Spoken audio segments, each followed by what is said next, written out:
সালাম এভরিওয়ান। মুসলমান হিসাবে আমরা সবাই জানি আমাদের প্রধান ইবাদত হচ্ছে নামাজ। নামাজ বেহেশতের চাবি, অর্থাৎ যারা 5 ওয়াক্ত নামাজ পড়বে তারা জান্নাতে যাবে, আর যারা সময় মতো নামাজ আদায় করবে না তারা জাহান্নামের আগুনে পুড়বে। ঝড়, জলোচ্ছ্বাস, যুদ্ধ, এমনকি মৃত্যুসজ্জায়ও নামাজ পড়তে হবে। নামাজ প্রতিষ্ঠার অংশ হিসাবে সারা পৃথিবী জুড়ে অসংখ্য মসজিদ নির্মাণ করা হয়েছে এবং হচ্ছে। মসজিদ নির্মাণে দান করা সদকায়ে জারিয়া। যতদিন মানুষ সে মসজিদে নামাজ পড়বে মসজিদ নির্মাতা পুণ্য পেতে থাকবে। কিন্তু কোরআন কি এ ধারণা নিশ্চিত করে?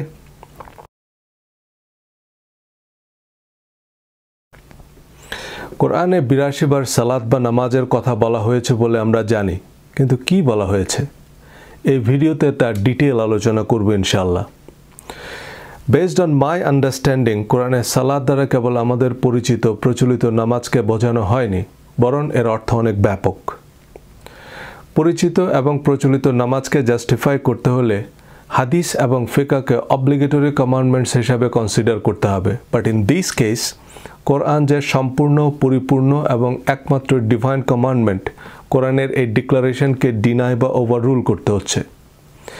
হাদিস নিয়ে আমার 3 পর্বের ধারাবাহিক আলোচনায় প্রশ্নাতীতভাবে প্রমাণ করেছি যে Quran clear, complete, detailed and only divine commandments. এই আলোচনা আমি কেবলমাত্র কোরআনের ভিত্তিতেই করব। কোরআনের বাইরে তাফসির, হাদিস, ফিকাহ বা ঐতিহাসিক ধারাভাষ্য সত্য, মিথ্যা, জাল, জয়ীফ, উদ্দেশ্য প্রণোদিত যে কোনো কিছুই হতে পারে। বিতর্কিত পীর, কথিত সুফি সম্রাট দেওয়ানবাগীও কিন্তু কোরআনের তাফসির লিখেছে। ইসলামের ইতিহাস বিভাগের কোনো ছাত্র বা শিক্ষককে জিজ্ঞেস করবেন যে ইসলামের ইতিহাসের প্রধান ধারাভাষ্যকার বা ঐতিহাসিক কে? উত্তর মিলবে পি.কে. হিট্টি বা ফিলিপ কে. হিট্টি। তিনি ছিলেন লেবানিজ আমেরিকান খ্রিস্টান। ব্রিটিশ উপনিবেশিক শাসনামলে আমেরিকান ইউনিভার্সিটি বৈরুতে লেখাপড়া করেন। এরপর কলম্বিয়া ইউনিভার্সিটিতে পিএইচডি, প্রিন্সটন, হার্ভার্ড এবং জর্জ ওয়াশিংটন ইউনিভার্সিটিতে অধ্যাপনা করেন। প্রফেসর হিট্টি ছাড়াও ইসলামের ইতিহাসবিদদের তালিকায় অমুসলিম বা সেকুলারদেরই প্রাধান্য। সেই ইতিহাস বা অসমর্থিত স্টেটমেন্টকে আমরা এখন এতটাই ধ্রুব সত্য মনে করি যে এর মাধ্যমে আমরা কোরআনের সত্যকে ওভাররুল করছি। হাদিস নিয়ে আমার ভিডিওগুলো মনোযোগ দিয়ে দেখলে একমত হবেন যে একটা মিথ্যা, মিসলিডিং হাদিসের নিঃশর্ত বিশ্বাসী আমাদের পথ ভ্রষ্ট হওয়ার জন্য যথেষ্ট। ভিডিও ডেসক্রিপশনে 3টি ভিডিওর লিঙ্ক দেয়া আছে। এনিওয়ে, নামাজ শব্দটি ফার্সি, যার অ্যারাবিক ইকুইভ্যালেন্ট হচ্ছে সালাত। কোরআনে সালাত শব্দটির বহুমাত্রিক ব্যবহার হয়েছে। এই ভিডিওতে আমি প্রচলিত অর্থে সালাত বলতে নামাজ শব্দটি ব্যবহার করব। কোরআনে নামাজের কোনো ডিটেল তো নেই, বরং পূর্ব ধারণা না থাকলে কোরআনে সালাতের আয়াতগুলো থেকে কেউ নামাজের পরিচিত স্ট্রাকচার সম্পর্কে সামান্যতম কিছু অনুমানও করতে পারবে না। আমরা আমাদের ছোটবেলায় নামাজের পুরো স্ট্রাকচার মুখস্থ করেছি। শরীর পাক, কাপড় পাক, নামাজের জায়গা পাক, কেবলামুখী হওয়া, রুকু করা, সিজদা করা ইত্যাদি। সেই পূর্ব নির্ধারিত সিদ্ধান্তের উপর ভিত্তি করে কেবল বিচ্ছিন্ন বিক্ষিপ্তভাবে এখানে রুকুর কথা বলা হয়েছে, বা এই যে এখানে সিজদার কথা আছে, ওইখানে কিয়ামের কথা আছে, এই যে এর অর্থ জামাতে নামাজ আদায় করা, বা এই আয়াতের অর্থ নির্দিষ্ট সময়ে নামাজ আদায় করা ফরজ, এভাবে কিছু ধারণা পাওয়া যাবে। কিন্তু কিয়াম, রুকু, সিজদায় শব্দগুলো দিয়ে কেবল কনফার্মেশন বায়াসড হলেই নামাজের কিয়াম, রুকু, সিজদা বোঝা সম্ভব। দৈনন্দিন আরবিতে, এমনকি কোরআনের ভিন্ন ভিন্ন কনটেক্সটে শব্দগুলোর অর্থ দেখলে আপনি পরিষ্কার বুঝবেন যে there is a huge communication gap. নামাজকে কেন্দ্র করেই মুসলমানদের মধ্যে এত এত মাযহাব, উপমাযহাব। কারণ কোরআনে তো নামাজের স্ট্রাকচারাল কোনো গাইডলাইন নাই, সাথে হাদিসকে যুক্ত করলেও নামাজের সর্বসম্মত স্ট্রাকচার দাঁড় করানো সম্ভব নয়। তাই মাযহাবের ইমামদের মতকেও বিবেচনায় নিতে হবে। আহলে হাদিস, সালাফি বা লা মাযহাবিরা মাযহাব মানে না দাবি করলেও তারা কার্যত নাসিরউদ্দিন আলবানির মাযহাব, ইবনে উসাইমিন, ইবনে বাজ বা তাদের আলেমদের মত অনুযায়ী নামাজ পড়ে। অথচ আমাদের পরিচিত প্রচলিত নামাজের এভরি সিঙ্গেল ডিটেল দেওয়ার জন্য কোরআনের 8 থেকে 10টা আয়াতই যথেষ্ট ছিল। দিনে 50 রাকাত নামাজ পড়লেও প্রতি রাকাত তো একই রকম, সুতরাং 1 রাকাতের ডিটেল দিলেই তো হলো। যে নামাজের নিয়তে কেবলামুখী হয়ে কাঁধ বরাবর 2 হাত তুলে আল্লাহু আকবার বলে নাভির নিচে হাত বাঁধো, অতঃপর সূরা ফাতিহা এবং ন্যূনতম 3 আয়াত কোরআন তেলাওয়াত করো, আল্লাহু আকবার বলে রুকুতে যাও, রুকুতে দাঁড়ানো থেকে সামনে ঝুঁকে মাথা ও পিঠ সমান্তরালে রেখে 2 হাত দিয়ে 2 হাঁটু স্পর্শ করবে এবং ন্যূনতম 3 বার সুবহান রাব্বিয়াল আজিম তাসবিহ পাঠ করে সামি আল্লাহু লিমান হামিদা বলে উঠে দাঁড়াও। আল্লাহু আকবর বলে সিজদায় যাও। সিজদায় হাঁটু গেড়ে বসে কপাল মাটিতে ছোঁয়াবে। 2 হাতের তালু কান বরাবর মাটিতে লাগানো থাকবে এবং সুবহান রাব্বিয়াল আলা ন্যূনতম 3 বার পড়ে তাকবীর বলে উঠে বসে একইভাবে দ্বিতীয় সিজদা করো। দেন তাকবীর বলে সোজা দাঁড়িয়ে যাও। দ্বিতীয় রাকাতের সিজদার পর বসে তাশাহুদ পড়ো। শেষ রাকাতের সিজদার পর তাশাহুদ, দুরুদ এবং দোয়া পড়ে ডানে বাঁয়ে সালাম দিয়ে নামাজ শেষ করো। এই তো। আর কোন নামাজ কত রাকাত করে কখন পড়তে হবে? সূর্যোদয়ের আগে 2 রাকাত ফজর, মধ্যাহ্নে 4 রাকাত জোহর, বিকালে 4 রাকাত আসর, সূর্যাস্তের পর 3 রাকাত মাগরিব, রাত গভীর হওয়ার আগে 4 রাকাত এশার নামাজ। এই 5 ওয়াক্ত নামাজ পড়লে তাদের বেহেশত কনফার্ম, আর না পড়লে তাদের জ্বলন্ত অগ্নিকুণ্ডে নিক্ষেপ করা হবে। বলুন, আল্লাহ 6000-এরও বেশি আয়াত নাজিল করেছেন যাতে আমাদের প্রধান ইবাদত, যা ধনী গরিব, সুস্থ অসুস্থ, মৃত্যু পথযাত্রী সকল মুসলমানের জন্য সর্বাবস্থায় ফরজ, তার এটুকু স্পেসিফিকেশন তো দেনইনি, বরং কোরআনে বর্ণিত সালাতের শব্দগুলো দিয়ে প্রচলিত নামাজ বোঝানো হয়েছে। এটা পূর্ব ধারণা ছাড়া বোঝা প্রায় অসম্ভব। এই ভিডিওতে কোরআনে নামাজের যে বর্ণনা তা বিশ্লেষণ করব। কোরআনের 2 আয়াত আল্লাহ রোজার স্পেসিফিকেশন দিয়েছেন। Those 2 verses covers everything you need to know about fasting. নামাজের এই ডিটেলটুকু কোরআনে আল্লাহ দেননি, কিন্তু আমাদের প্রচলিত নামাজের যে বিবরণ, কোরআনে তার ডিটেল দেওয়া তো অসম্ভব ছিল না। একটু আগেই আমরা 2 মিনিটের কম সময়ে নামাজের স্ট্রাকচার আলোচনা করলাম। জিবরাইল আলাইহিস সালাম নবীজিকে সরাসরি নামাজ পড়া শিখিয়েছেন, কিন্তু এই গুরুত্বপূর্ণ তথ্যটাই বা কোরআনের কোন আয়াতে বলা হয়েছে? যাই হোক, মূল আলোচনার আগে কোরআন গবেষণা বা অধ্যয়নের নির্দেশিকা মনে করিয়ে দিতে চাই। সূরা আরাফ 204, ওয়া ইজা কুরিয়াল কোরআন ফাসতামিউ লাহু ওয়া আনসিতু লাআল্লাকুম তুরহামুন। And when the Quran is recited, then listen to it and remain silent, that you may receive mercy.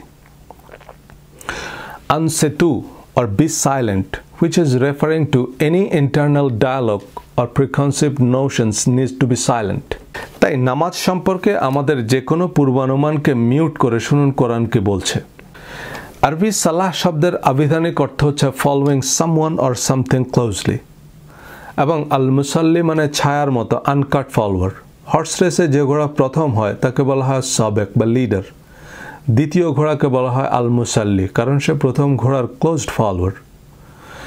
So কোরআনের কনটেক্সটে আকিমুস সালাহ মানে সর্বাবস্থায় ডিভাইন কমান্ডমেন্টস বা আল্লাহর বিধিনিষেধ ছায়ার মতো অনুসরণ করা।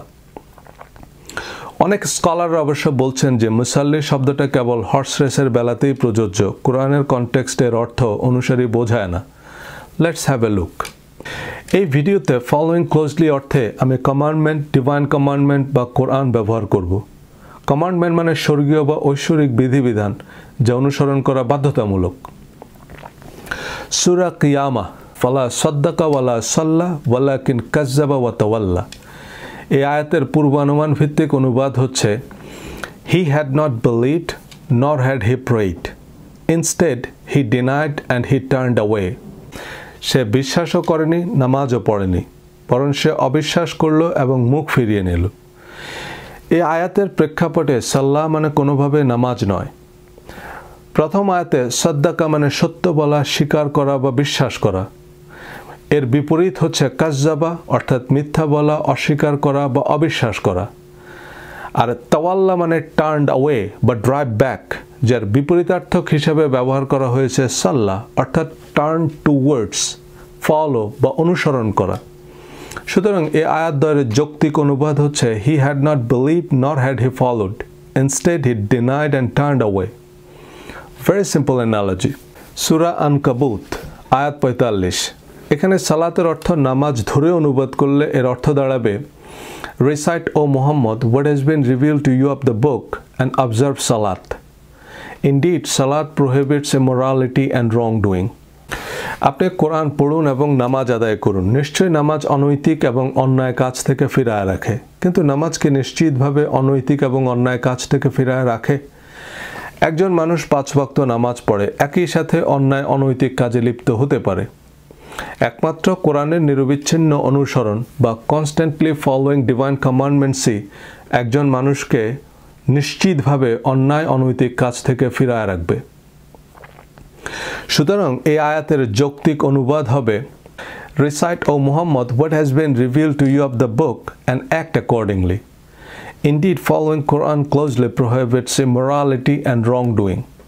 অর্থাৎ আপনি কোরআন পড়ুন এবং সে অনুযায়ী কাজ করুন। নিশ্চয়ই কোরআনের নিরবিচ্ছিন্ন অনুসরণ অনৈতিক এবং অন্যায় কাজ থেকে ফিরায় রাখে।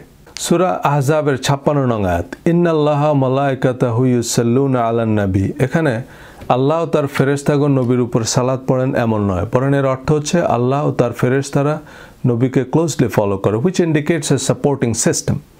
সূরা আহজাবের আলোচনা মূলত নবীজির স্ত্রীগণ এবং ঘনিষ্ঠ সহচরদের জন্য প্রযোজ্য বিধিবিধান নিয়ে। তাই পুরো সূরার বাংলা অনুবাদটুকু একবার পড়ে নিলে সূরার কনটেক্সট বুঝতে পারবেন। এনিওয়ে, কোরআনে প্রচলিত নামাজের বিবরণ আছে বলে যে দাবি, তা নিরীক্ষা করা যাক। সূরা মায়দা 6 নং আয়াতে অজুর বা পবিত্রতা অর্জনের কথা বলা হয়েছে। এক্ষেত্রে সালাতের অর্থ নামাজকে মেনে নিতে হবে, অন্যথায় সর্বাবস্থায় পবিত্রতা বা পরিচ্ছন্নতা অবলম্বনের সাধারণ নির্দেশনা বোঝায়। সূরা বাকারা 149 নং আয়াতে নবীজিকে মসজিদে হারামের দিকে মুখ ফেরানোর কথা বলা হয়েছে, যদিও এই আয়াতে সালাত বা প্রার্থনা শব্দের উল্লেখ নেই।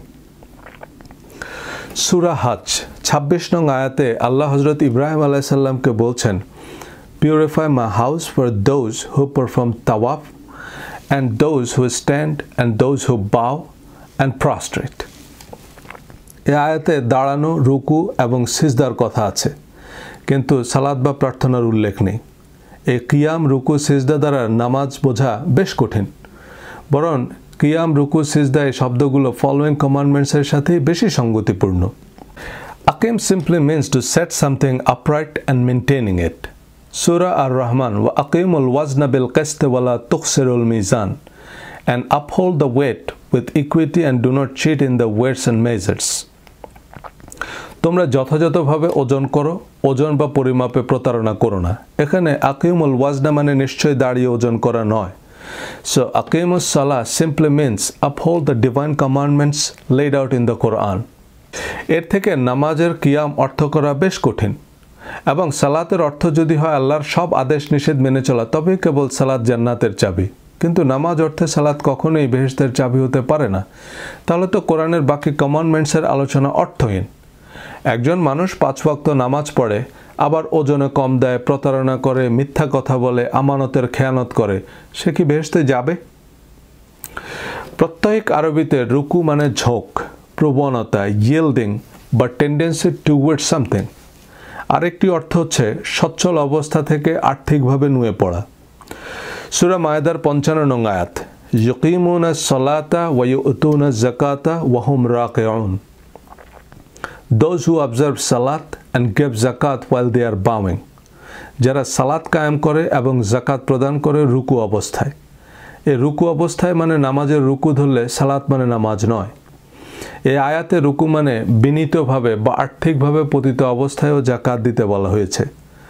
জাকাত নিয়ে আলাদা একটি ভিডিওতে কথা বলবো, তাই এখানে জাকাতের প্রসঙ্গ আনছি না।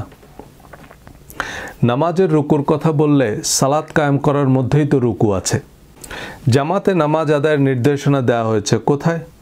ওয়ারকাউ মা'আর রাকিঈন, অর্থাৎ রুকু করো রুকুকারীদের সাথে। সূরা আল ইমরান আয়াত 43, ইয়া মারইয়াম কুনুতি লিরাব্বিকি ওয়াসজুদি ওয়ারকাই মা'আর রাকিঈন। O Mary, be sincerely obedient to your Lord and prostrate and bow with those who bow. হে মারিয়াম, তোমার রবের অনুগত হও এবং সিজদা করো এবং রুকুকারীদের সাথে রুকু করো। প্রথমত এখানে এই নির্দেশ দেওয়া হয়েছে বিবি মরিয়মকে। দ্বিতীয়ত এই আয়াতে নামাজের কোনো প্রাসঙ্গিকতাই নাই। এর আগের আয়াতে বলা হয়েছে, যখন ফেরেশতারা বলল, হে মরিয়ম, নিশ্চয়ই আল্লাহ তোমাকে মনোনীত করেছেন ও পবিত্র করেছেন এবং তোমাকে নির্বাচিত করেছেন বিশ্বজগতের নারীদের উপর। সো এখানে রুকু মানে she has to yield to these commandments with those who are yielding. সূরা বাকারা 43 নং আয়াত, ওয়াকিমুস সালাতা ওয়া আতুজ যাকাতা ওয়ারকাউ মা'আর রাকিঈন। আর তোমরা সালাত কায়েম করো, যাকাত প্রদান করো এবং রুকুকারীদের সাথে রুকু করো। এখানে রুকুকারীদের সাথে রুকু করো এর অর্থ যে yield to divine commandments or righteousness with those who are yielding, এটা পরের আয়াত অর্থাৎ 44 নং আয়াত থেকে স্পষ্ট। Do you order righteousness of the people and forget yourself while you recite the scripture? তোমরা কি মানুষকে ভালো কাজের আদেশ দিচ্ছ আর নিজেদের ভুলে যাচ্ছ, অথচ তোমরা কিতাব তেলাওয়াত করো? তোমরা কি বুঝো না? নামাজের জন্য মসজিদ নির্মাণে দান করা, নামাজের জন্য আজান দিয়ে আহ্বান করা, মসজিদে জামাতে নামাজ আদায়ের কোনো সুস্পষ্ট নির্দেশনা কোরআনে নাই। সিজদা শব্দের আবিধানিক অর্থ anyone who humbles and submits to what he was commanded to do, then he has sajada, মানে সমর্পণ করা, আত্মনিবেদন করা, একটা সিস্টেমের আনুগত্য করা। সূরা আর রহমান 5-6 নং আয়াত, আশ-শামসু ওয়াল কামারু বিহুসবান, সূর্য এবং চাঁদ নিয়ম অনুযায়ী চলে। ওয়ান নাজমু ওয়াশ-শাজারু ইয়াসজুদান, আর তারকা ও গাছপালা সেজদা করে। সূরা হাজ 18 নং আয়াত, তুমি কি দেখো না যে আল্লাহর উদ্দেশ্যে সেজদা করে যা কিছু রয়েছে আসমান সমূহে এবং যা কিছু রয়েছে জমিনে? কিন্তু আমরা কি দেখতে পাই যে সূর্য চাঁদ তারকারা যে আল্লাহকে সেজদা করে? না, বরং আসমান জমিনের সব কিছু আল্লাহর নিয়মের কাছে নিজেদের সমর্পণ করেছে। সূর্য তার মর্জি মতো উদিত হয় না, গাছপালা তাদের ইচ্ছা মাফিক ফুল ফল দেয় না, তারকারা যে জীবজন্তু আল্লাহর বিধান বা প্রকৃতির নিয়ম মেনে চলে। সুতরাং আল্লাহকে সেজদা করা মানে আল্লাহর ইচ্ছার কাছে নিজেকে সমর্পণ করা। সূরা নাহাল 49 এবং 50 নং আয়াত, তারা আল্লাহকেই সেজদা করে, আসমান সমূহে এবং জমিনে যে প্রাণী আছে আর ফেরেশতারা, এবং তারা অহংকার করে না। They fear their Lord above them and they do what they are commanded. তারা তাদের উপরস্থ রবকে ভয় করে এবং তাদেরকে যে নির্দেশ দেওয়া হয় তারা তা করে। সুতরাং সেজদা মানে যে নির্দেশ দেওয়া হয়েছে তা করা। সূরা ফাত 29 নং আয়াত, তাদের আলামত হচ্ছে তাদের চেহারায় সেজদার চিহ্ন থাকে। সেজদার চিহ্ন মানে তাদের চেহারায় বিনয়ের চিহ্ন থাকে, কপালের কালো দাগ নয়। সো আমরা দেখলাম যে কোরআনের কনটেক্সটে কিয়াম, রুকু বা সেজদা দ্বারা ফিজিক্যাল মুভমেন্ট বা নামাজের আরকান বোঝায় না। সূরা আল ওয়াকিয়া 74 নং আয়াত, ফাসাব্বিহ বিসমি রাব্বিকাল আযীম, এই আয়াতে রুকুর তাসবিহ বলা হয়েছে, যদিও এতে রুকু বা নামাজের কোনো প্রাসঙ্গিকতা নাই। সূরা আল ইসরা 111 নং আয়াতের শেষাংশে তাকবীরের কথা বলা হয়েছে, ওয়াকাব্বিরহু তাকবীরান, and glorify him with great glorification. এই আয়াতেও সালাতের কোনো প্রাসঙ্গিকতাই নেই। সূরা আলার প্রথম আয়াতে সিজদার তাসবিহ বলা হয়েছে, সাব্বিহ ইসমা রাব্বিকাল আলা, এই আয়াতে সালাত বা সিজদার কোনো উল্লেখ নেই। সূরা আল ইমরান 18 নং আয়াতে শাহাদা বা তাশাহুদের কথা বলা হয়েছে, কিন্তু এতে সালাত বা প্রার্থনার কোনো উল্লেখ নেই। সূরা ইউনুস 10 নং আয়াতে সালাম বা নামাজ সমাপ্তির কথা বলা হয়েছে, যদিও এই আয়াতের সাথে সালাত বা প্রার্থনার কোনো যোগসূত্র নাই। সূরা জুমার 9 নং আয়াতে জুমার নামাজের কথা বলা হয়েছে, O you who have believed, when is called for the salat on the day of Jummah, then proceed to the remembrance of Allah and leave dread. That is better for you if you only knew. Yawm al-Jummah মানে day of gathering, meaning it can be any day. Again, there is no specification whatsoever.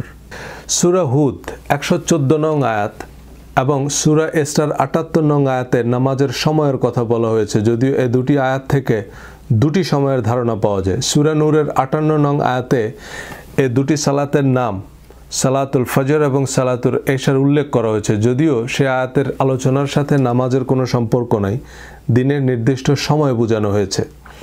সূরা বাকারা 238 নং আয়াতে মধ্যবর্তী সালাত বা জোহরের নামাজের কথা বলা হয়েছে, হাফিজু আলা সালাওয়াতি ওয়াস সালাওয়াতিল ওয়াস্তা, মেইনটেইন উইথ কেয়ার দ্য সালাত অ্যান্ড দ্য মিডল সালাত, and stand before Allah sincerely obedient. সূরা বাকারা 221 থেকে 241 নং আয়াতের আলোচনা হচ্ছে ম্যারেজ, ডিভোর্স এবং অন্যান্য পারিবারিক আইন নিয়ে। এর মধ্যে 238 নং আয়াতে বলা হয়েছে হাফিজু আলা সালাওয়াতি ওয়াস সালাওয়াতিল ওয়াস্তা। এর অর্থ হতে পারে guard commandments and guard the commandment that is more balanced, fair, just or equitable in the laws laid out in the verse 221 to 241. Anyway, সালাতুল ওয়াস্তা মানে জোহরের নামাজ বা মধ্যাহ্নের নামাজ ধরলেও কোরআনে সব মিলিয়ে সালাতের 3টি সময় পাওয়া যায়। এ কারণে ইরানীদের একাংশ 3 ওয়াক্ত নামাজ পড়ে। সূরা হুদ 114 নং আয়াত সূরা ইসরার ৭৮ নং আয়াত উভয় ক্ষেত্রে আকিমুস সালাহ সিঙ্গুলার ফর্ম ব্যবহার করা হয়েছে। যেমন সূরা হুদ ১১৪ নং আয়াত, and establish salat at the two ends of the day and at the approach of the night. Indeed, good deeds do away with misdeeds. That is a reminder for those who remember. এই আয়াতে আকিমুস সালাহ singular form ব্যবহার করা হয়েছে। এর অর্থ হতে পারে uphold the commandments during these specific times. অর্থাৎ এই সময়টাতে নবীজি মানুষকে আল্লাহর বিধিবিধান বা ওহির নির্দেশনা দিতেন। এই আয়াতের শেষাংশের দিকে খেয়াল করুন, নিশ্চয়ই ভালো কাজ মন্দ কাজকে মিটিয়ে দেয়। এটি উপদেশ গ্রহণকারীদের জন্য রিমাইন্ডার, অর্থাৎ এই সময়গুলোতে নবীজি মানুষদের ভালো কাজের উপদেশ দিবেন এবং অসৎ কাজ থেকে বারণ করবেন। সো আকিমুস সালাহ মানে to uphold the divine commandments. সূরা ইসরার ৭৮ নং আয়াতে এই ইঙ্গিতই করে, আকিমুস সালাত লিদুলুকি শামসি ইলা গাসাকিল লাইলি ওয়া কুরআন আল ফজর ইন্না কুরআন আল ফজর কানা মাশহুদা। সূর্য হেলে পড়ার সময় থেকে রাতের অন্ধকার পর্যন্ত সালাত কায়েম করো এবং ফজরের কোরআন, নিশ্চয়ই ফজরের কোরআন ফেরেশতাদের উপস্থিতির সময়। ফেরেশতাদের উপস্থিতির সময় এর অর্থ হতে পারে কোরআন নাজিলের সময়। সূরা নিসা ১০২ নং আয়াত বিশেষ পরিস্থিতি বা যুদ্ধ অবস্থার নামাজের বিবরণ দেওয়া হয়েছে, যদিও এখানে সালাত দ্বারা কমান্ডিং সিস্টেমকেই বেশি গ্রহণযোগ্য মনে হয়। And when you are among them and lead them in সালাত means lead them in following commandments. Let a group of them stand with you and let them carry their arms. And when they have prostrated or submitted to the commandments, let them be behind you. And have the other group come forward which has not yet received salat or commandments, and let them follow you, taking precaution and carrying their arms. সূরা নিসার ১০৩ নং আয়াতে নির্ধারিত সময়ে সালাত ফরজ করা হয়েছে। Inna salata kanat alal mu'minina kitaban mawquta. Indeed, prayer has been decreed upon the believers a decree of specified times. নিশ্চয়ই নামাজ মুমিনদের জন্য নির্ধারিত সময়ে ফরজ। কিন্তু এই আয়াতের এহেন অনুবাদ একমাত্র কনফার্মেশন বায়াসড, অর্থাৎ পূর্ব নির্ধারিত সিদ্ধান্তের ভিত্তিতেই করা সম্ভব। সালাতের অর্থ যে ফলোয়িং ডিভাইন কমান্ডমেন্টস বা কোরআন, তা এখানে বেশ স্পষ্ট। এই আয়াতের সহজ সরল অনুবাদ, Indeed, salat or commandments upon the believers is a book that is scheduled. Kitaban mawquta, scheduled book. অর্থাৎ যে কিতাব পূর্ব নির্ধারিত সময়ে অবতীর্ণ। এখানে কিতাবান অর্থ ডিক্রি বা ফরজ এবং মাওকুতা মানে নির্ধারিত সময় বলা হচ্ছে। কিন্তু এখানে কিতাব দ্বারা ফরজ নয় বরং নাজিলকৃত কিতাব বোঝানো হয়েছে, তা পরের আলোচনা থেকে আরও স্পষ্ট। Indeed, we have revealed to you the book in truth. So you may judge between the people by that which Allah has shown you. নিশ্চয়ই আমি তোমার উপর সত্য কিতাব নাজিল করেছি যাতে তুমি মানুষের মধ্যে বিচার সালিশ করো সে অনুযায়ী যা আল্লাহ তোমাকে দেখিয়েছেন। আমরা দেখলাম কোরআনে প্রদত্ত নামাজের বিবরণ। এই বিবরণ থেকে নামাজের পরিচিত স্ট্রাকচার বের করা একেবারেই অসম্ভব। কিন্তু নামাজ আমাদের প্রধান ইবাদত হিসাবে কি এর সুনির্দিষ্ট গাইডলাইন কোরআনে থাকা উচিত নয়? অন্তত এই নামাজ আদায়ের সহি পদ্ধতি যে জিবরাইল আলাইহিস সালাম নবীজিকে শিখিয়েছেন, অন্তত এই তথ্যটুকু তো কোরআনে থাকা দরকার ছিল। বরং সালাত দ্বারা ফলোয়িং কোরআনিক কমান্ডমেন্ট ক্লোজলি এটাই বেশি স্পষ্ট।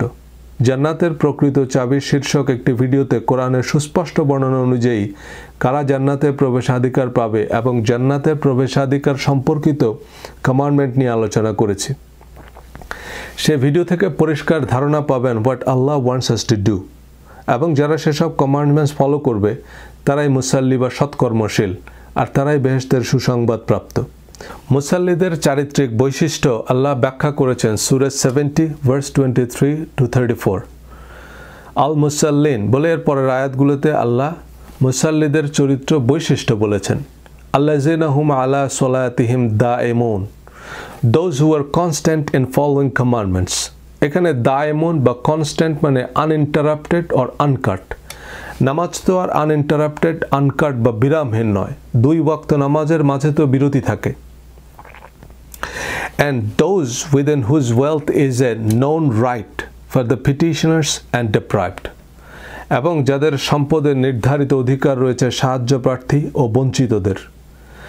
মুসাল্লিদের আরও যেসব বৈশিষ্ট্য এখানে বলেছেন, believe in the last day, fearful of the punishment of their Lord, guard their private parts, trust and promises attentive, amanat o wada rakkakari, who are in their testimonies upright, jara sotto sakkho dane otol, who maintain their salat, which means those who closely follow every commandments or divine law in every situation. মুসল্লিদের যে গুণাবলী আল্লাহ বলেছেন, these are God's commandment as per Quran. সূরা আল মাউন থেকে আরো পরিষ্কার ধারণা পাবেন। আরাআইতাল্লাযী ইউকাযযিবু বিদ্দিন, have you seen the one who denies the day of judgment? ফাযালিকাল্লাযী ইয়াদউল ইয়াতীম, ইয়াতীমকে রূঢ়ভাবে তাড়িয়ে দেয়। ওয়ালা ইয়াহুদ্দু আলা তুআমিল মিসকিন, দরিদ্রকে খাদ্যদানে উৎসাহ দেয় না। ফাওয়াইলুল লিল মুসাল্লিন, অতএব সেই মুসাল্লিদের জন্য দুর্ভোগ। আল্লাযীনা হুম সালাতিহিম সাহুন, যারা নিজেদের সালাতে অর্থাৎ আল্লাহর বিধিনিষেধ অনুসরণে উদাসীন। এখানে ফা বা অতএব সেই মুসাল্লিদের জন্য দুঃসংবাদ, কিন্তু এর আগের আয়াতগুলোর আলোচনা তো নামাজ নিয়ে নয়, বরং ডিভাইন কমান্ডমেন্ট নিয়ে। আল্লাযীনা হুম ইউরাউন, যারা লোক দেখানোর জন্য তা করে। লোক দেখানো মানে কাউকে 2 টাকা দিয়ে ফেসবুকে লাইভ করা। ওয়ায়ামনাউনাল মাউন, অ্যান্ড উইথহোল্ড সিম্পল অ্যাসিস্ট্যান্স, ছোট ছোট বিষয়ে সাহায্য করে না। মাউন মানে ছোট ছোট সহায়তা, যা আমরা চাইলেই করতে পারি, যেমন কাউকে পানি খাওয়ানো, রাস্তা পার করে দেয়া। এই সূরার কনটেক্সটে সালাত মানে নামাজে অমনোযোগী হওয়া বোঝায় না। Rather it means denying the system, mistreating the orphans, and not encouraging feeding the poor, withholding assistance, making shows of their good deed. এগুলো হচ্ছে আল্লাহর আদেশের বিপরীত। নামাজি যদি উদ্দেশ্য হতো, তাহলে এর আগে পরে নামাজের আলোচনাই থাকতো, যে যারা ঠিকমতো রুকু সিজদা আদায় করে না, সময় মতো নামাজ আদায় করে না ইত্যাদি। সূরা আল মুদ্দাসসির 42 এবং 43 নং আয়াতে বেনামাজিদের দোজখে যাওয়ার কথা বলা হয়েছে। মা সালাকাকুম ফি সাকরা, তাদেরকে জিজ্ঞেস করা হবে কিসে তোমাদের জাহান্নামে প্রবেশ করালো। ক্বালু লাম নাকু মিনাল মুসাল্লিন, তারা বলবে আমরা মুসাল্লি ছিলাম না। But don't stop here, keep reading. আমরা অভাবগ্রস্তকে খাদ্য দান করতাম না, আমরা অনর্থক আলাপকারীদের সাথে মগ্ন থাকতাম, আমরা প্রতিদান দিবসকে অস্বীকার করতাম। এ সূরায় আল্লাহ কিছু কমান্ডমেন্ট নিয়ে কথা বলেছেন, যেমন অধিক পাওয়ার আশায় দান করো না, তোমার রবের জন্য ধৈর্য ধারণ করো। আমি তাকে দিয়েছি অঢেল সম্পদ, এরপরও সে আকাঙ্ক্ষা করে যে আমি তাকে আরও বাড়িয়ে দিই। নিশ্চয়ই সে ছিল আমার নির্দেশাবলীর বিরুদ্ধাচারী। এ সূরায় প্রার্থনার বা নামাজের কোনো ইঙ্গিত নেই। সূরা মারিয়াম 59 নং আয়াত, but there came after them successors who neglected সালাত অ্যান্ড পারসিউড ডিজায়ার। এ আয়াতে সালাতের যৌক্তিক অনুবাদ হবে গডস উইল অর কমান্ডমেন্ট, যে একটা প্রজন্ম আসবে যারা আল্লাহর ইচ্ছাকে অবজ্ঞা করবে এবং নিজেদের ইচ্ছার অনুসরণ করবে। সূরা বাকারা 45 নং আয়াত, and seek help through patience and salat means righteous deeds or commandments. এর আগের আয়াতে বলা হয়েছে, do you order righteousness of the people and forget yourselves while they recite the scripture? সূরা হুদের 84 থেকে 87 নং আয়াতে আরো পরিষ্কার ধারণা পাবেন। শুআয়ব বলল, হে আমার কওম, তোমরা আল্লাহর ইবাদত করো, তিনি ছাড়া তোমাদের আর কোনো ইলাহ নেই, এবং মাপ ও ওজনে কম করো না। হে আমার কওম, মাপ ও ওজন পূর্ণ করো ইনসাফের সাথে, এবং মানুষকে তাদের পণ্য কম দিও না, আর জমিনে অরাজকতা ও দুর্নীতি করে বেরিও না। আল্লাহ প্রদত্ত বৈধ লভ্যাংশ তোমাদের জন্য উত্তম। তারা বলল, হে শুআয়ব, আসসালাতুকা তা'মুরুকা, তোমার সালাতকে তোমাকে এই নির্দেশ প্রদান করে যে আমাদের পিতৃপুরুষগণ যাদের ইবাদত করত, অথবা আমাদের সম্পদ আমরা ইচ্ছামতো যা করি তা পরিত্যাগ করি। এখানে সালাতুকা মানে স্পষ্ট যে তোমার ডিভাইন কমান্ডমেন্টস কি তোমাকে এই নির্দেশ দেয় যে আমাদের সম্পদ আমরা ইচ্ছামতো যা করি তা পরিত্যাগ করি। সুতরাং কোরআনে বর্ণিত সালাত দ্বারা যে কেবল আমাদের প্রচলিত বা পরিচিত নামাজ বোঝায় না তা বেশ পরিষ্কার। আমরা যে পদ্ধতি বা প্রক্রিয়া নামাজ পড়ি বা নামাজ নিয়ে আমাদের প্রচলিত ধারণার ভিত্তি কোরআন নয়, কিন্তু এই কোরআনে নবীজির আনিত আল্লাহর বাণী। এই কোরআনই আমাদের জন্য সম্পূর্ণ, পরিপূর্ণ এবং অনুমোদিত বিধান। এই কোরআনের বাইরে নবীজির নামে আর কারো কোনো রেওয়ায়েত বা বর্ণনাকে শরিয়ার ভিত্তি হিসাবে নেয়ার কোনো সুযোগ নেই। নামাজকে হাদিস পালনের আরেকটি কারণ হিসাবে ব্যবহার করা হয় যে হাদিস ছাড়া নামাজ পড়বেন কিভাবে। কোরআনে যদি নামাজের পরিচিত বা প্রচলিত স্ট্রাকচার না থাকে, then this is not what সালাত ইজ। Very simple. সঞ্জুর আর্ট অফ ওয়ারের প্রথম প্রিন্সিপাল হচ্ছে, if the command is not clear then it's commander's fault. কোরআনে সালাতের আয়াত থেকে নামাজের প্রচলিত স্ট্রাকচার ড্র করা শার্লক হোমসের পক্ষে অসম্ভব। বলুন, এমন মিস্টেরিয়াস কনফিউজিং কমান্ড আল্লাহ কীভাবে দিতে পারেন? বেদাত শব্দটি এখন বেশ আলোচিত। মেইন স্ট্রিম আলেমদের মতে বেদাত মানে কোরআন এবং হাদিসের অনুমোদনহীন যে কোনো কাজ ধর্মীয় বিধিবিধান হিসাবে মান্য করা। সেটা আপাত দৃষ্টিতে যত পুণ্যের কাজই মনে হোক না কেন, তা পথভ্রষ্টতা। হাদিসের ভিডিওগুলোতে পরিষ্কার করেছে যে কোরআন একমাত্র কোরআনকেই অনুমোদিত বিধান বলছে, একমাত্র আল্লাহর বর্ণিত হাদিস বা কোরআনের আয়াতকে সত্য বলেছে, সংগৃহীত অবান্তর কথাবার্তা বা লাহওয়াল হাদিসকে পথভ্রষ্টতা বলেছে। সুতরাং কোরআনের নির্দেশনার বাইরে অননুমোদিত কোনো মানবরচিত সংগৃহীত সংকলিত হাদিসকে স্রষ্টার আদেশ নিষেধ বা ধর্মীয় বিধিনিষেধ হিসাবে অনুসরণ বেদাত, তা দৃশ্যত যত পুণ্যের কাজই মনে হোক না কেন।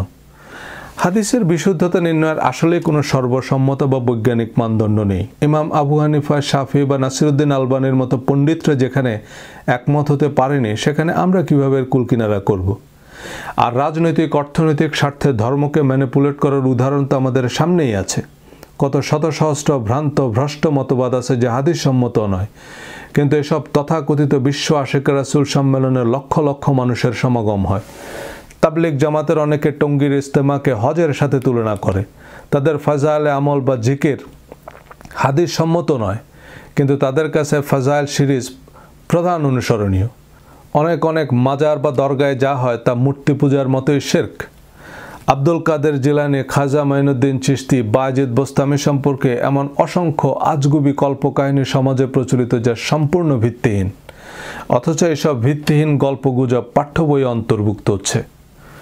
সাংবাদিকতা একটা টার্ম আছে, মেক বিলিভ মিডিয়া, অর্থাৎ সরকার, কর্তৃপক্ষ এবং শক্তিশালী গণমাধ্যম আপনাকে একটা ডাহা মিথ্যা চিরন্তন সত্য হিসেবে বিশ্বাস করাবে। এ কারণেই ডিভাইন কমান্ডমেন্ট হচ্ছে একমাত্র কোরআন, যাতে বিন্দুমাত্র সন্দেহ নাই।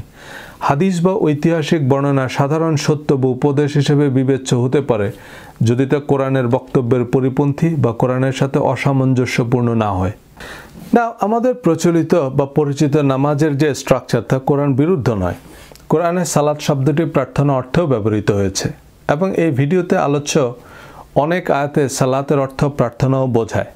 এছাড়া দোয়া, ক্ষমা প্রার্থনা, আল্লাহর দয়া, অনুগ্রহ চাওয়া, আল্লাহর শ্রেষ্ঠত্ব, মহত্ব, মহিমা বর্ণনা করার কথা কোরআনে বহুবার বলা হয়েছে। নামাজের প্রচলিত স্ট্রাকচারে এসব কিছু চমৎকারভাবেই সন্নিবেশিত। নামাজের প্রতি রাকাতে আমরা সূরা ফাতিহা পড়ি। সূরা ফাতিহা সবচেয়ে মহত্তম দোয়া বা প্রার্থনা। কোরআন তেলাওয়াত, তাসবিহ, তাশাহুদ, দুরুদ, দোয়া সবই আছে নামাজে। আমাদের যত রকমের চাওয়া আছে সব আমরা নামাজের মাধ্যমেই চাইতে পারি, কিন্তু নামাজ প্রতিষ্ঠার অর্থ মানুষকে নামাজ পড়তে বাধ্য করতে হবে এবং সে লক্ষ্য অর্জনে ইসলামের রাষ্ট্র কায়েম করতে হবে। পাড়ায় মহল্লায় মসজিদ নির্মাণ করতে হবে, মসজিদের জামাতে নামাজ আদায় করতে হবে। কোনো অবস্থাতেই নামাজ মাফ নাই, এই নির্দিষ্ট স্ট্রাকচারেই নামাজ পড়তে হবে। 3 জুমা না পড়লে সে আর মুসলমান থাকবে না। মুসলিম আর কাফেরের মধ্যে পার্থক্য হচ্ছে নামাজ। হাসরের দিন সর্বপ্রথম নামাজের হিসাব নেওয়া হবে। যারা 5 ওয়াক্ত নামাজ পড়বে তারা বেহেশতে যাবে। 1 ওয়াক্ত নামাজ না পড়লে 80 হোক বা দোজখের আগুনে পুড়বে। নামাজ নিয়ে এমন প্রচলিত ধারণা কোরআন বিরুদ্ধ বা কোরআন অননুমোদিত। Quran doesn't agree with these statements. বরং আল্লাহ বিশ্বাস এবং সৎকর্মকে জান্নাতের পূর্বশর্ত বলেছেন, which is a set of commandments, and aqimus salah means upholding each and every single commandments laid out in the Quran. অর্থাৎ ঝড়, জলোচ্ছ্বাস, যুদ্ধ, মৃত্যুসজ্জায়ও আল্লাহর বিধিনিষেধ মেনে চলতে হবে। জান্নাতের প্রকৃত চাবি নামে একটি ভিডিওতে সৎকর্মের তালিকা নিয়ে বিস্তারিত কথা বলেছি।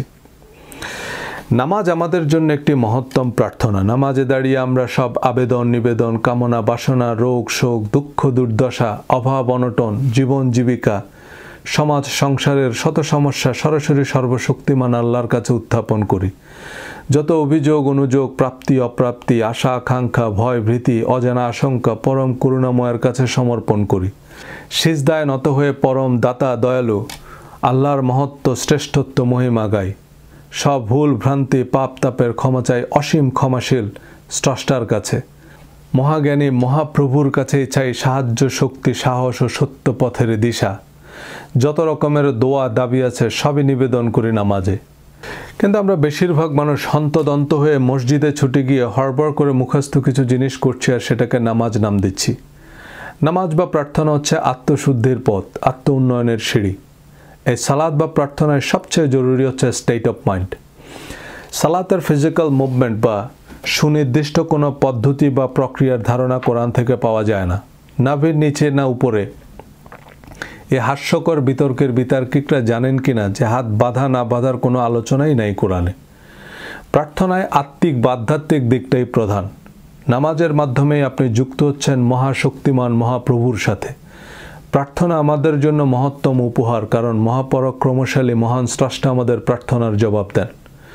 প্রার্থনা তাই আধ্যাত্মিক সাধনার মাধ্যমে নিজেকে এক অনন্য উচ্চতায় নিয়ে যাওয়া, জাগতিক প্রত্যাশা প্রাপ্তির সীমানা পেরিয়ে মহাজাগতিক মহাকালের অক্ষে আসীন হওয়াই এর প্রধান লক্ষ্য।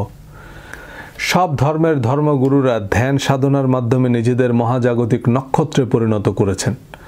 Jalaluddin Rumi, Dalai Lama, Swami Vivekananda, mother Teresa, so on. Meditation, ধ্যান বা জেন এখনকার বিশ্বে $1 বিলিয়ন ইন্ডাস্ট্রি।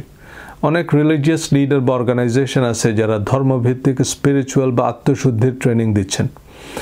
আবার অনেক ধর্মনিরপেক্ষ ব্যক্তি বা প্রতিষ্ঠান মেডিটেশন বা আত্মনিয়ন্ত্রণের প্রশিক্ষণ দেন। আমি মাইন্ড ম্যানেজমেন্টের উপর সাধারণ আলোচনা করি। নিজে মেডিটেশন বা মন নিয়ন্ত্রণের বিভিন্ন কোর্স কারিকুলামে অংশ নিয়েছি, তবে নিজেকে মেডিটেশনের প্র্যাকটিক্যাল লেসন দেওয়ার যোগ্য মনে করি না। হাটে ঘাটে মাঠে ময়দানে মেডিটেশনের প্রশিক্ষণ দেওয়া উচিত নয়, এবং উপযুক্ত অনুকরণীয় শিক্ষক ছাড়া মেডিটেশনের তালিম নেওয়া বেশ বিপজ্জনক। নামাজই শ্রেষ্ঠ মেডিটেশন। প্রার্থনা যুগে সর্বশক্তিমানের সাথে সংযোগ স্থাপনের মাধ্যমে শারীরিক, মানসিক, আত্মিক সুস্থতা এবং সমৃদ্ধি অর্জনের এক অনন্য উপায়। বাংলাদেশে অনেক ব্যক্তি প্রতিষ্ঠান মেডিটেশনের প্রশিক্ষণ দেয়, তবে আমার জানা মতে কোরআন ভিত্তিক আধুনিক এবং আধ্যাত্মিক সাধনার প্রশিক্ষণ দেন একমাত্র মিস্টার পান্না চৌধুরী। তিনি পবিত্র কোরআনের ছন্দবদ্ধ অনুবাদক, একনিষ্ঠ কোরআন গবেষক, মহাজাগতিক রহস্যের উপর একাধিক বইয়ের লেখক এবং আন্তর্জাতিক মানের মেডিটেশন প্রশিক্ষক। কানাডায় বিলাসী জীবনের যাবনিকা টেনে কোরআন শেখাতে দেশে ফিরেছেন।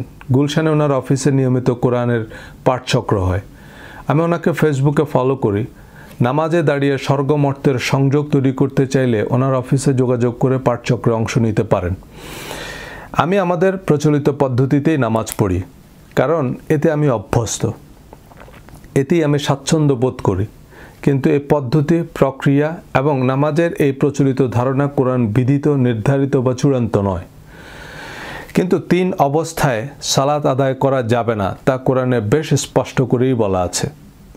ইয়া আইয়ুহাল্লাযীনা আমানু লা তাকরাবুস সালাতা ওয়া আনতুম সুকারা হাত্তা তা'লামু মা তাকুলুনা ওয়ালা জুনুবান। হে ইমানদারগণ, তোমরা প্রার্থনার নিকটবর্তী হও না 1 নেশাগ্রস্ত অবস্থায়, 2 যতক্ষণ না তোমরা বুঝতে পারো তোমরা কি বলছো, 3 অপবিত্র অবস্থায়। So clean and clear mind is precondition for prayer. এবং প্রার্থনায় কি বলছেন তা বুঝতে পারা কেবল প্রার্থনার চেয়ে বেশি গুরুত্বপূর্ণই নয়, বরং প্রার্থনার পূর্ব শর্ত। কোরআন পাঠ বা শ্রবণ করার ফজিলত আমরা সবাই জানি, কিন্তু পাঠ বা শ্রবণ মানে যা পড়ছেন বা শুনছেন তার অর্থ বুঝতে পারা। Reading without comprehension is not reading, and listening without comprehension is just hearing. এবং আল্লাহ অন্তর্যামী, তাই আল্লাহকে যা বলছি তা হতে হবে মনের কথা। নামাজে দাঁড়িয়ে বলছি, সরল সঠিক পুণ্য পন্থা দাও গো মোদের বলি, চালাও সে পথে যে পথে তোমার প্রিয়জন গেছে চলি। এই সরল সঠিক পুণ্য পন্থা হচ্ছে কোরআন। কিন্তু নামাজে দাঁড়িয়েও যদি অনুসরণ করি জটিল কঠিন ভেজাল পন্থা, তবে এ নামাজ শুধু অর্থহীনই নয়, এ নামাজ আমাদের নিয়ে যাবে যে পথে তার চির অভিশাপ, যে পথে ভ্রান্তি চির পরিতাপ। এ কারণেই আমরা 5 ওয়াক্ত নামাজ পড়া অনেককেই দেখি কোরআন নিষিদ্ধ অসৎ অপকর্মে ডুবে থাকতে। তো হারাম শরীফের ইমামরা কি কম জানে? এ জাতীয় কমেন্ট করে বিব্রত করবেন না। হারাম আইনের খতিব হওয়ার প্রধান শর্ত মোহাম্মদ বিন সালমানের আনুগত্য। কোরআনের সত্য বলার অপরাধে কত শত সহস্র ইসলামী স্কলারকে ওহাবি মুফতিদের রোশানলে পুড়তে হয়েছে। সৌদি বাদশাহদের আক্রোশের তরবারিতে প্রাণ দিতে হয়েছে তার হিসাব নেই। কাবা শরীফের ভিতরও একসময় 360টি মূর্তি রাখা ছিল। হারাম শরীফের ইমামদের নিঃশর্ত অনুসরণের কোনো নির্দেশনা কোরআনে নেই। কোরআনকে ওভাররুল করে হারাম আইনের খতিবদের অনুসরণ করলেও সে পথ ভ্রষ্ট অভিশপ্ত। সবশেষে আবারও বলছি, আলোচনা আমার ব্যক্তিগত অভিমত based on my understanding of Quranic narration. You should definitely follow whatever make sense to you. এবং এই আলোচনায় যদি তথ্যগত বা বিশ্লেষণে কোনো ভুলভ্রান্তি থাকে, ভিন্ন মত থাকে, স্পেসিফিক রেফারেন্স সহ টু দ্য পয়েন্ট কমেন্ট করবেন। ভুল সংশোধনী বা সম্পূরক আলোচনা করব, প্রয়োজনে ভিডিও ডিলিট করে ফেলব। কিন্তু আপনি আহলে কোরআন ফিতনা ছড়াচ্ছেন, আপনি কার দালাল, আপনি ধর্ম নিয়ে কেন কথা বলছেন, এসব অখাদ্য ইতর শ্রেণীর কমেন্ট করবেন না। আমি কোরআনের কথা বলছি। আহলে কোরআন কী বা কারা তা আমি জানি না, জানার প্রয়োজনও মনে করি না। তবে কোরআনের অনুসরণকে যারা ফিতনা মনে করেন, তারা একই সাথে নিজেদের মুসলমান মনে করেন কিভাবে? আর আমার ধর্মের আলোচনায় যাদের আপত্তি, আপনার সমস্যা হচ্ছে আমার কথাগুলো আপনার কমন পড়ছে না। আপনার একান্ত পছন্দের কিছুই যদি শুনতে চান, নতুন কিছু না শোনাই ভালো। আল্লাহ আমাদের সবাইকে সরল সঠিক পূর্ণ পন্থায় অবিচল রাখুন। আমিন। মা আসসালাম।